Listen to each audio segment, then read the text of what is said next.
1. Hello, my name is Dr. Barrington Jones. And No, I'm just kidding. All right, this is Snoop. Shut up. Snoop 1949. I caught a week ago just about some news that Microsoft purchased Havok, which is a physics software company that produces the physics for games such as Call of Duty, Destiny, and a few other titles. And when I posted it, I put backdoor money on there because I think about the console wars and things like the format wars, and I just wonder what you guys think of how that will impact gaming as a whole. When you start looking at companies, you know, they push hardware, they push software. Now Microsoft seemingly is going to start buying companies that have an integral hand on this. So do you think that means more money for them? Because I mean, let's say they buy Havok, and Havok does the physics for, you know, a PC game that might not even come to Xbox, or a game that might be PS4 exclusive. I'm assuming that means Microsoft is getting a little something, because hey, we own that company. You know, you hired this company for this service. You know, so now, you know, we getting a little bit of piece of that pie. Do you think that's a strategic thing? Do you think that's something strategically that a company should do moving forward? Acquiring the people who basically develop the games, that way no matter what their personal sales look like, they're getting a piece of it? Or do you think it's something that's relatively insignificant? You mind if I jump in? I was gonna. I just. Damn it! Go ahead. It's inconsequential. There are so many middlewares out there. You got the Unreal Engine, you got the Cry Engine, you've got Havok. You've got so many middleware engines out there that Microsoft purchasing the Havok engine is inconsequential. All it means for them is that they'll just have an easier time developing their own games. Like, so many companies out there own small pieces of other companies that produce things, and they see a small chunk of the profits that this is a non-story almost, because, alright, take for instance Destiny. Microsoft still owns 30% of Bungie, so doesn't matter how well Destiny does on PlayStation 4, they're still eating off of that. That's the same thing with Windows. Windows is in every, almost like 92% of the computers that are out there. So Microsoft is still eating.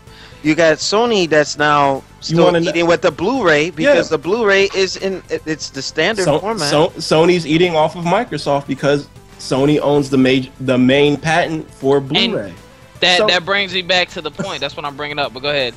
It's just a normal thing that happens in business. More so now than back in even back in the day. It's just a normal thing. All right, go ahead and go ahead. Like for instance, Twitch is owned by Amazon. They bought Twitch in 2014 for $1 billion. So what the heck? That's a lot. Wow. Yeah. And it is as of December 2013, there was only 100 employees at Twitch in San Francisco. So, you know, go figure. Damn, they're making money. But to prove your point, there are other middlemen out there. CryEngine, let's see, Unreal. You know, even the indie companies. You know, even now HTML5. You can design stuff in HTML5. You know, for like your browser-based games or what have you. You know, since Flash is now defunct now. So you know, yeah. So Havok is only one piece of the pie. I noticed that a lot of games that I play, I know there's a lot of games that I play on Steam that are like, you know, that can use, you know, the Xbox controller. They're made by the engine is made by Havok. You know. So look like the new Warhammer coming out, the new Overlord that's coming out, all your action adventure games, you know, but it's not going to change the landscape of gaming as we know it. It's just that the companies are firmly embedding their survival going forward. In case something else should falter, they still have some sort of lifeline to keep going. You know, like enemies, like, you know, Microsoft is eating off of Sony, Sony's eating off of Microsoft. it is what it is. You know what I mean? So say what you will, it seems like for those who are just consumers of computer products, gaming products, and whatnot, they don't understand what's happening behind the scenes, because we on this product look beyond that. So it's just to a lot of people, the missile might have a point to some people who don't look at E3s, who don't look at tech conferences. They won't know what's going on, unless Nelson, something significant happens. Nelson, do you have something you want to say on this topic? More or less, like a lot of these companies are just trying to have their insured money in in their bank account. Whether if it's Microsoft buying certain things like what was the article? Destiny, Call of Duty, and something else. Like they own like the rights or the actual company in full. The Microsoft is trying to find a way, and this is completely my opinion. They're trying to find a way to win the stupid little console war that keeps being brought up time and time and time again. And this will lead into Alex's topic, but I won't go too much into it, where you have Sony right now leading in sales, and Microsoft is trying to play catch up in one way or another, or trying to use it as something to fall back on, as what Alex mentioned, just in case if things don't work out or play out in their way. Can I read this for you real quick? Yeah. Just give you a brief education about Havok. Their platforms. Version 1.0 of the Havok SDK was unveiled at GDC in 2000. The current release, Havok version 2011.2, was released in September 2011.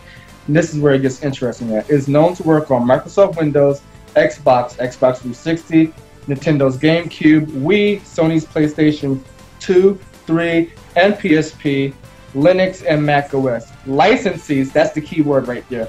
Licensees are given access to most of the C++ source code, giving them the freedom to customize the engine's features. And also, in March 2011, Havok showed off a version of their Havok physics engine designed for use with the Sony Xperia Play, and more specifically with Android. So everyone's in bed with each other. Everyone is in bed with each other. Mm-hmm.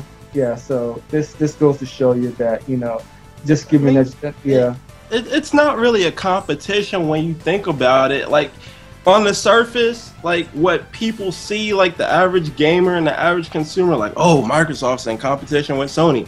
Sony's trying to put Microsoft out of business. Nintendo's they're like behind the scenes, they're shaking hands and like, hey man, you wanna license this Havok from us? Like we do Money Windows, talks, man. We do Windows. Yeah.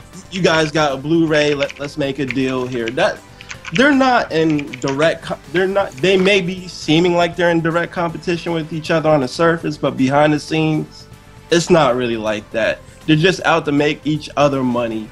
And they make money off of each other, and they make money off of other people. But that's the way can I comment on that real quick, and then I'll end my turn. And then on your knees to go next. Okay. After you, Nelson. You say that, but how are these companies actually going to sit there and be like, oh yeah, give you guys a underclap under the table, like, yeah man, you're doing so well when you're selling your game. Now, Alex might actually be happy that I'm actually going to say this now, within the sense that people on a budget that can only buy one console. So you're really telling me to believe that since all these companies are embedded with each other and that they're not fighting in actual visual competition, like how Sony is winning and Microsoft is behind and then Nintendo, so you want all of us to buy their shit knowing that we are not physically able to do that so they can all make a profit and win? To me, and that's why third-party exclusives have become an issue, because it's like, I'll get this, you get that, you get this, and if they really want to play, they'll buy all our systems. That's fucked up. That's like, bad. All right, that's no, but what man. I'm trying to say is that if Sony is actually winning the console war and like in terms of sales, in terms of sales, they're gonna only want you to buy Sony stuff. So then basically what Dave is trying to say is that no, they're not doing that. We're gonna have to buy X, Y, and fucking Z in order for us to fully, be embedded with each other. I'm not saying that. I'm saying that they're behind the scenes. They're all eating off of each other to the point where it's not like they're actively trying to put each other out of business or make sure that one totally goes away. I mean, let's but take it's hurting the consumer is like also what I'm trying to say. It's hurting us that we're wasting all this money on a product that they're all sharing together, and we can't even like really get a full glimpse of it, because again, we have certain people who only have one console, and we have special, you know, I wouldn't say special, but certain people like me and Alex and a few other individuals that have like multiple consoles, so it really won't hurt us in that sense. But let's say my cousin who only has a fucking Wii U, he can't experience games on the Xbox One or the PS4, not even like too much on PC for that fucking matter. So the consumers are really getting like, oh, here you guys, slap in the fucking face, deal with it, spend your money. Nelson, you said what I've been saying for the longest. For the longest, it's like they gotta understand the market, and with the economy somewhat in recovery, it can't. Left what? It's rough What because phone? it's like not everybody can afford all of that. Which one? Luckily, The one I I gave have you? military income. I I'll call have 2 civilian pieces of income. I can do that, but not everybody can. And if these companies, well, I guess in terms of software developers, really want to like see some sort of surge, you know, hey, make something for everybody. You know what I mean? Like, it is what it is. Now we're in that era where these exclusives and whatever are going to make it where you're gonna have to buy all the consoles if you want to play and have access to those franchises that we all used to have on one console when we had the choice. You know, things have changed, man. All right, on your knees. You have anything to say on the topic? Not really. It's just the nature of the beast. I worked in an industry where companies would buy each other up all the damn time, so this is nothing for me. They all want to get their piece. They all want to increase their profits. There's nothing wrong with that at this point. Okay. And if their shit becomes an inferior product, people stop buying it, and someone else will spring up in their place. You want to know the what is perceived to be a big secret, but is not in the tech industry? Microsoft actually owns a piece of Apple, because without Bill Gates, the iPod would not exist, because Apple was almost bankrupt at that time. So people are like, well, why did Microsoft put the Zune out? Well, they wanted their own branded MP3 player, but Microsoft is eating off of every iPod sold. I did not know that. This dates back to the Internet Explorer bundling into Windows days. Yeah, because back in the late '90s, Apple was literally, look, we only have $2 to our name, and Bill Gates gave Steve Jobs a personal loan out of his money, because they're good friends. They're good friends, and yeah, absolutely. I remember this. You know, I'm glad that there's someone old enough in here who remembers that as well, because you know a lot of people don't even know that history. They just think Apple was this Uber company for the past 20, 30 years, whatever. You know that no, Apple was down on its luck. Yeah, like Steve Jobs was gone from the company. They just brought him back, and he wanted to develop the iMac and the iPod, and they really did not have the funds to do it. And Bill Gates, being a friend of Steve Jobs, wrote him a personal loan. Was like, look, hey, I'm gonna give you this money, but in return, I want a stake. I want a share. It's not a big share, but it's enough for me to eat off of whatever you make. Even though I may put out my own version of it, I'm still going to make money off of your version, no matter, regardless of how successful or unsuccessful it isn't. So, anyone else got anything else to say to close this out before I close it out? No, just a koala face. Shut up. So, in closing, you got... Sorry, that was the wrong sound. Thank you. So, in closing, you guys basically made the point that I was trying to make. You know, we all know that companies are in bed with each other, but you still have to be strategic about it. You know, the purpose of a majority of businesses is to make money. You know, and at the same time, I can be buddy with you all I want to, just like in hip hop. There's alliances and friendships, but you still want to be better than the person sitting next to you. And if that means, you know, let me make these strategic moves and buy up these 3 companies, yeah, I'm going to let everyone, you know, use it and share in, you know, on the benefits of this product. But I want to be on top in the end. You know what I'm saying? I want to make sure that I'm getting that little slight edge of you. And, you know, it's something that's been going on for ages. But who's to say that someone won't, wise up one day and see, you know what? Let me find out who the pillar of this industry is, who the pillars of this industry are, and let me make sure that I get 60-70% of it. That way, I eat all the time. Yeah, we can share in on it, but I'm gonna make sure that my plate has that juicy T-bone on it, and y'all get this little this little chop steak. I'm Stop saying? being so descriptive. I hadn't had dinner yet. Shut up. It's just something I think about when I think business-wise, man. Because I mean, it's a competition. It might not be the type of competition we think it is, but it is still a competition. Like, I want my stuff to sell more than you. I don't care. Like, there's no purpose in me putting it out if I'm not gonna be the best. So. Well, you know what? To add to that, Phil Spencer was talking on and I know Demizzle saw this on Review Tech's channel, where Phil Spencer says, in his mind, he's not really in competition with Sony. He hopes we all make it.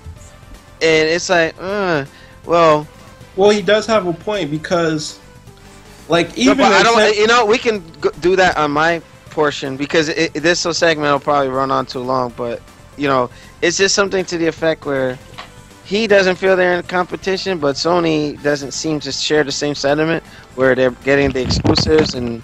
Pretty much, like, they're about to do a price drop. Actually, it's confirmed. So going into the holiday season, it's gonna. I mean, it might seem that they're all buddy, but there are some things, some dividends that they want to make sure that they're pulling in and say, hey, I want to be the best. So that's all I got. All right. So, you want to close it out, Noop, or you want me to do it? Just get the fuck out of here. Just get the fuck out of here. All right, I think Noop disappeared for a quick second. So. Pork chop sandwiches. What the? All right, so Dynamite. Thank you guys for watching the second portion of our podcast. Please like, rate, and subscribe to the YouTube channel. For you live Twitch viewers, thank you guys for joining us and giving us your comments and live feedback.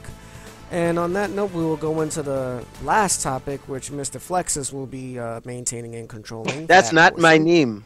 That is well, not my you name. talk about how, like, you have a physique and you're all over Facebook with your workout videos and shit like that. What so the heck is, your what Mr. Flexus will be apparent for this time now. So, Facebook was not made for those purposes, Alex. It's called Tinder, Alex. It's called Tinder. Oh, what the heck? So we will be right back in a 2-minute intermission, and I like to check it out, bitch. The last topic, Yeah, it's a juggernaut, bitch. And now the recording is done.